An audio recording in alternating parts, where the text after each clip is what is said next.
మనము పోయిన వారంలో స్కూల్ హెల్త్ ప్రోగ్రాంలో మొత్తం 11 భాగాలు ఉన్నాయి. 11 భాగాలు 6 భాగాలు నేర్చుకున్నాం కదా. ఈ 6 భాగాల్లో 7వ భాగం నేర్చుకున్నాము.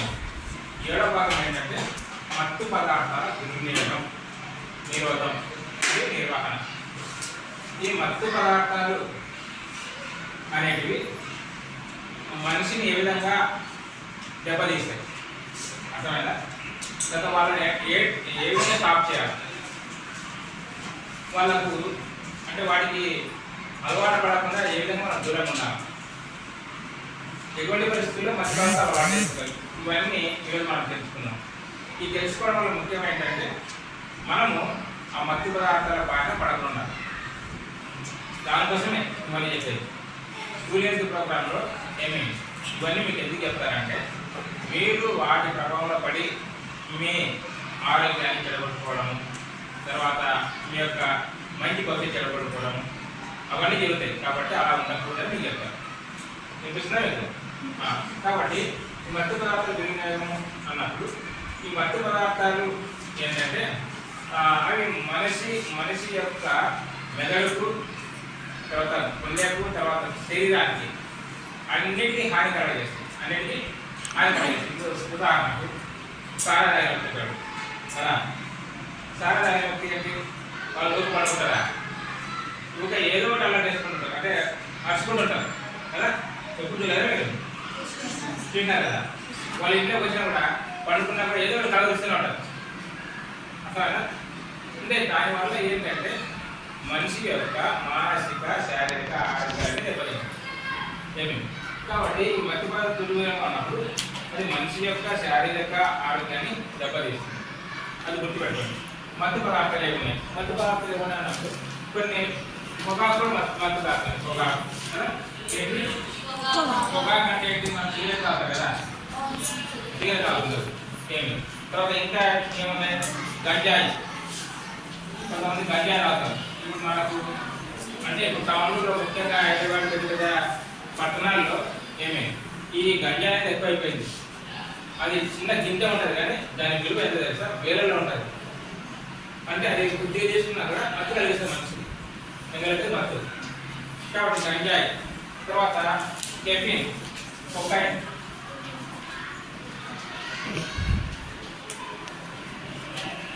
ఇవన్నీ ఇంకా అనేక ఉన్నాయి మత్తు పదార్థాలు. వాటిని తీసుకోవడం వల్ల మన మానసిక శారీరక ఆరోగ్యం దెబ్బతింటుంది. ఇప్పుడు సపోజ్ నేను దినానికి 4 గంటలు దెబ్బతిన్నాను వినండి, అయితే అది తీసుకుంటే ఏమవుతుంది తెలుసా? 10 గంటలు నిద్రపోతాను. అర్థమైనా? దాని ద్వారా ఏమవుతుంది? నాలో ఉన్నటువంటి జరగాల్సినటువంటి క్రియలన్నీ మందగిలిపోతాయి. అవునా కదా? అది నెక్స్ట్ ఇవి పొగాకు, తర్వాత గంజాయి, ఇంకా చాలా ఉంటాయి. అవి చూస్తాం. భిన్న ప్రవర్తన అన్నప్పుడు వాళ్ళ యొక్క ప్రవర్తన ఎలా ఉన్నదంటే, ఇప్పుడు ఏదైనా చెడలవాటు ఉన్నటువంటి వ్యక్తి ఏం చేస్తాడంటే దూరంగా ఉంటాడు, మనుషులకు దూరంగా ఉంటాడు. ఎప్పుడు మనుషులే కావాలి, మనుషులు ఎప్పుడు కావాలి. కాబట్టి అది దాన్ని బట్టి మనం గుర్తుపడచ్చు భిన్న ప్రవర్తన అనేది ఏంటి. ఇక్కడ చూస్తే ఏమంటే అతి వినయం, ఏం దూకుడుగా ఉంటాడు. అంటే ఇవి తాగినప్పుడు వాళ్ళు ఓవర్ యాక్షన్ చేస్తుంటారు. అవునా కదా?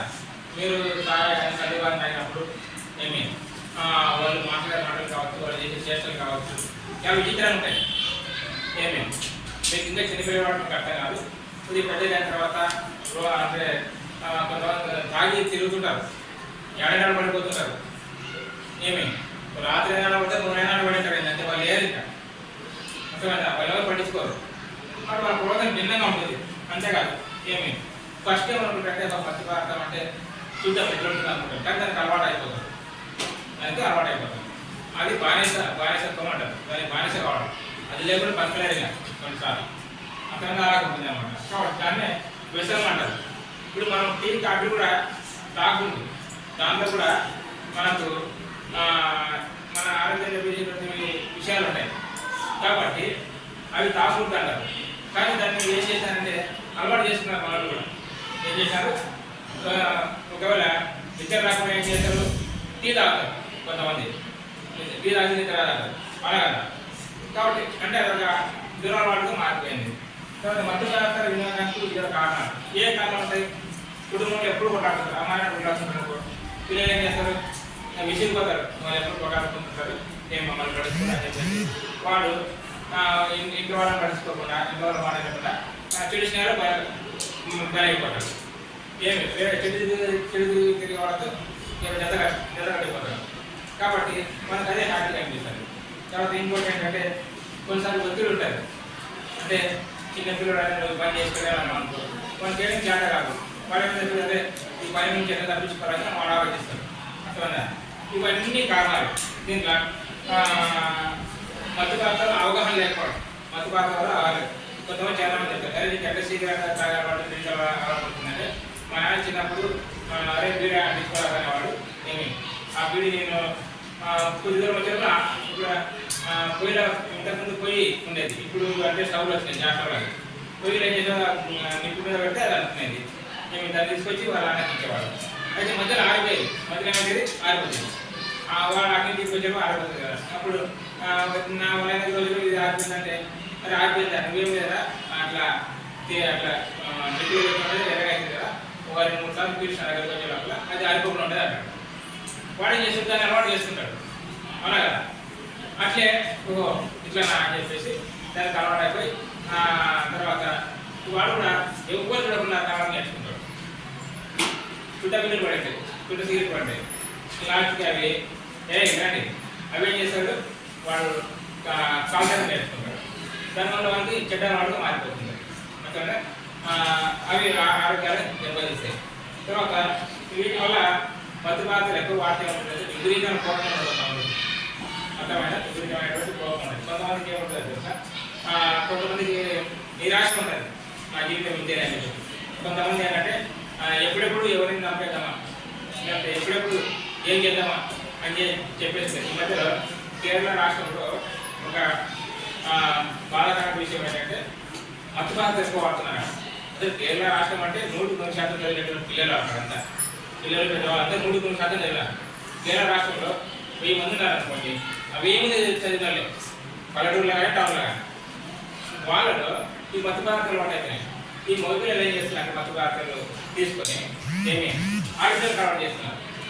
ఆడపిల్లలను అలవాటు చేస్తే ఏమవుతుంది, మా ఆడపిల్లలు మధ్యలో పడిపోతారు కదా, మధ్యలో పడిపోయినప్పుడు వాళ్ళని లైంగికంగా చేంజ్ చేస్తున్నారు. ఏమి ఇట్లా అలవాటు అయిపోయింది. కాబట్టి ఎప్పటికైనా కానీ మీకు అమ్మాయిలు కానీ అమ్మాయిలు చెప్తున్నా, ఆ అబ్బాయిలకి క్యారెట్ జాగ్రత్తన్నారు. ఏమి అబ్బాయిలతో కూడా క్లోజ్ ఉన్నారు. ఇంకోటి అంటే అబ్బాయిలు చెప్తున్నాను, మీరు కొంతమంది అలర్జీలు ఉంటారు, మగపిల్లలు అంటే జుట్టు పెంచుకొని ఏమి చేతి కళ్యాణం వేసుకొని ఏమి ప్యాంటు తగ్గించుకొని అంతా తిరుగుతుంటారు. ఏమి వాళ్ళకి తిరగద్దు, వాళ్ళు తిరిగితే మీ జీవితం నాశనం అయిపోతుంది. అందువల్ల వాళ్ళంతా చూడడానికి భార్య చెప్పినట్టు మత్తు పదార్థాలు కావచ్చు, లేకపోతే అలర్జీలు చేయడం కావచ్చు, కొట్టడం కావచ్చు అనేది మరి వాళ్ళ రోజులకి ఎప్పుడు పోతాను. తల్లిదండ్రుల మాట విన్నా నేర్చుకోండి, అబ్బాయి కానీ అమ్మాయి కానీ.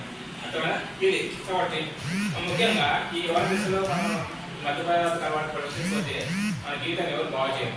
ఏమి కొంతమంది ఇప్పుడు మత్తు పదార్థాలే కాదు, ఇప్పుడు మొబైల్ ఉంది. ఇప్పుడు చిన్నప్పటి నుంచి మొబైల్ పట్టిస్తారు పిల్లలు. వాళ్ళు వాడు నేర్చుకున్న ఏం చేస్తారు, మొబైల్ పట్టిస్తారు. వాడు ఏదో ఇంట్లో వచ్చుకుంటుంటారు, వాళ్ళకి ఏదో కనిపిస్తుంది, ఆహా వీడు అవుతాడు. ఏమి చిన్న పిల్లలే, ఎంత మహా వయసు కూడా ఉండదు కొంతమందికి. చూసుకుంటే చాలే చెత్తం వస్తుంది కదా, వాళ్ళకి ఎంత కొద్దిగా ఆనందంగా కనిపిస్తుంది. కాబట్టి అది కూడా ఒక మత్తు పదార్థం లాగానే మొబైల్ అనేది. చివరికి ఏమవుతుంది, వేళ్ళు పోతాయి ఎక్కడ మనం మైండ్ కొన్నిసార్లు యూట్యూబ్ అంటే యూట్యూబ్ కానీ లేకపోతే టీవీలో చూపిస్తారు, వాడు మొబైల్ బాగా బానిస అయిపోయినాడు, వాడి నుంచి మొబైల్ తీసుకుంటే వాడు ఏమైనా చేస్తారు, గిలగిలా కొట్టుకుంటాడు. ఏమి వాడు ఇంకా మళ్ళీ డాక్టర్ తీసుకోవాలి, వాళ్ళ మందులకి పేరు అవన్నీ. కాబట్టి అంత బానిస అయిపోతారు. వాటి మత్తు పదార్థాల వల్ల మన మనసుకి వెళ్ళిపోతుంది, శరీరంలో వెళ్ళిపోతుంది. దానివల్ల దేనికి కాకపోతే పరిష్కార మార్గాలు ఏం చేయాలా, తల్లిదండ్రులు పిల్లలతో ఎప్పుడు మాట్లాడుతున్నారు. అమ్మ ఈరోజు ఎక్కడ పోయినాం, ఏం చేసాం, మీ స్కూల్కి వెళ్ళావు కదా, మీ స్కూల్లో ఏం చెప్పారు ఏమి అని అడగాలి. తల్లిదండ్రులు పిల్లలు అడగాలి. పిల్లలు ఒకవేళ తల్లిదండ్రులు అడగకపోయినా పిల్లలే చెప్పాలి, మా స్కూల్ ఈరోజు ఇది జరిగింది, ఇలా జరిగింది అని చెప్పేసి చెప్తే మీకు జ్ఞాపక శక్తి పెరుగుతుంది. అర్థమైందా? వాళ్ళు కూడా ఇక మా పిల్లలు బాగా చదువుతారు, సంతోషపడతారు. ఇంకోటి ఏంటంటే ఏమి ముఖ్యంగా మన ఫ్రెండ్స్ పట్ల మనం చాలా జాగ్రత్తగా ఉన్నాం, చాలా జాగ్రత్తగా ఉన్నాం. అంటే వాళ్ళు ఏమైనా దురాంగాలకు బానిస అయిపోయినారా, మనం కూడా రోజు చెప్తున్నారా అని చెప్పేసి మనం కూడా చాలా జాగ్రత్తగా ఉన్నాం. తర్వాత మనము ఎప్పటికైనా కానీ ఏదైతే మనకు చెడు అనిపిస్తుందో, ఇబ్బంది అనిపిస్తుందో దాన్ని చేయకపోవడం మంచిది. చూడండి, అది మానసిక శారీరక ఆరోగ్యానికి మంచిది. ఒకవేళ నువ్వు మధుపాత్రకు కానీ మొబైల్ కానీ ఇంకా దేనికైనా కానీ అడిగితే అయిపోయినా అనుకోరు, దాని ద్వారా నీకు నష్టం, మీ ఇంట్లో వాళ్ళకి నష్టం, ఎంతో బాధ.